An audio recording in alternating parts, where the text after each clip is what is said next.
Chucky wanna play?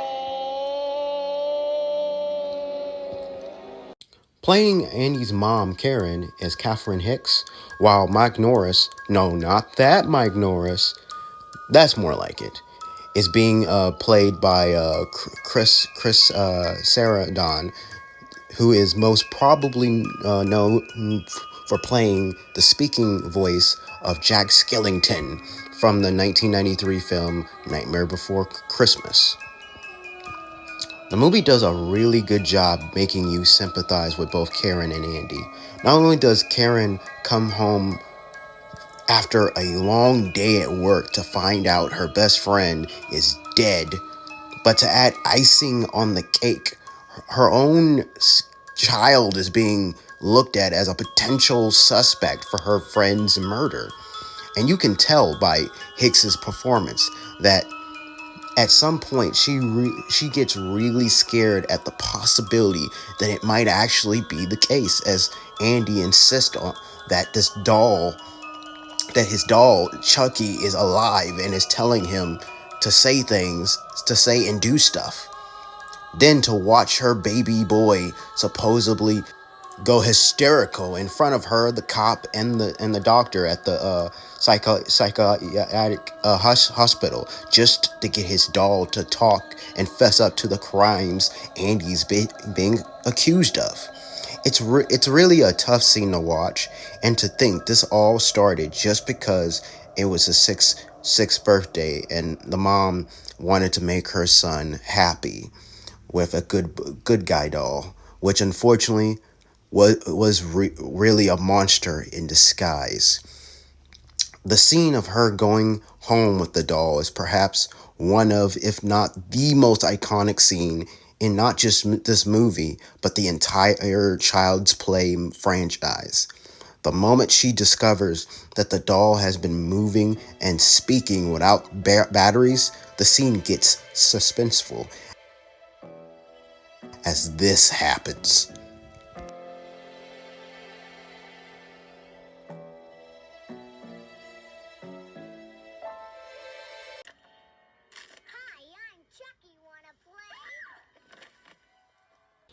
But then the best part happens as Karen is totally fed up with everything and desperate to find out if she's finally gone crazy or if the doll really is alive, threatens the doll, and then this happens.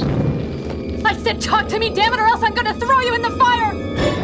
You stupid bitch, you filthy slut! Did you fuck with me? This has got to be my favorite scene in the whole goddamn movie. Whenever I watch someone's reaction to the original Child's Play, most of them tend to dislike the character of Mike Norris and thinks he's completely useless.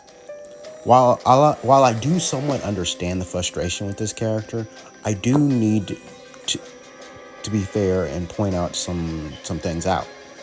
For one thing, yes, as the audience, as the viewers, is very understandable to at first not take a liking to this guy. I mean, he wasn't very delicate when telling Karen the news that a close friend of hers, Maggie Peterson, just died and was possibly murdered in Karen's own apartment while babysitting Andy while Karen was working the night shift. And it didn't take long for him to look at Andy, sweet, innocent 6-year-old Andy, whom we, as the audience, have quickly taken a liking to be a potential suspect in Maggie's murder.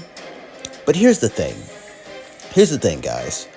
Even though, yes, we, the audience, know exactly who did it, the detective doesn't know that. Plus, do you really think that any sane, rational person in real life would take a look at a doll's footprints and jump to the conclusion that Chucky did it? Then the next day, he and his partner are called again to investigate a house explosion. And the same kid from the previous crime scene just so happens to be there. And surprise, surprise, the kid claims Chucky did it. Do you think it makes logical sense for them to take the kid's word for it?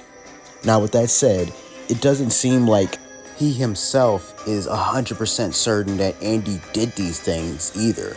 But going off of the evidence here, it doesn't look too good for our boy Andy. And while a lot of us don't like to admit it, or just really don't like talking about it, there have been real life cases of kids around Andy's age that have indeed committed gruesome murders. Of course, we, the audience, are able to connect the dots that these murders are connected to the deceased serial killer, Charles Lee Ray. But that's because we saw the dude perform voodoo on a doll, which in Eddie's line of work seems completely ridiculous and sounded like something that came straight out of a movie, which he's unknowably a part of. But hey, that's why, to me, it's understandable for him to find it extremely difficult to believe anything coming from Karen after she claims the doll came alive and attacked her once she got home. From his point of view, all this is all coming from a hysterical woman desperate to say anything to protect her son, which he, along with anyone with a heart, can definitely sympathize with. Even with the realization of a doll coming from the burnt down toy store where Charlie Ray was killed, I still don't blame him for not jumping to the conclusion that we're dealing with a supernatural possessed doll. And to his credit, though, he does take what Karen said into consideration by heading back into his office and picking up a file on Charles Lee Ray.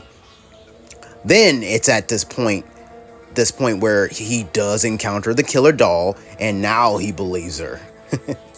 Though I would have liked to see a moment where after that whole crazy ass car sequence, he has a moment of disbelief that everything the kid and the mother said was true, that there really is a killer doll on the loose, and he almost came close to being another one of his victims.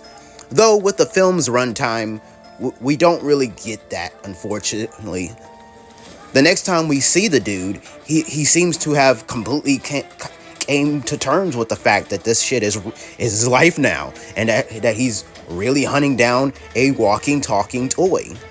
As far as him being useless, let's not forget, if it wasn't for him, Karen would have gotten raped by that peddler she got the doll from. It was him that pointed out the direction of them going into John Bishop's apartment.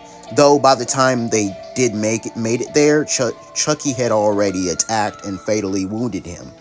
If they had made it any later than they did, or simply not head over there, then he would have already been dead, and they wouldn't have figured out Chucky's true objective, nor the fact that you need to either shoot or stab him in the heart for him to die.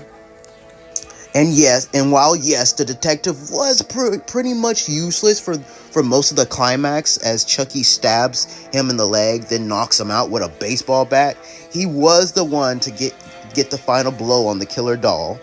In fact, he was the one who technically killed Chucky twice in this movie. The first time at the film's opening, and the second time at the film's end.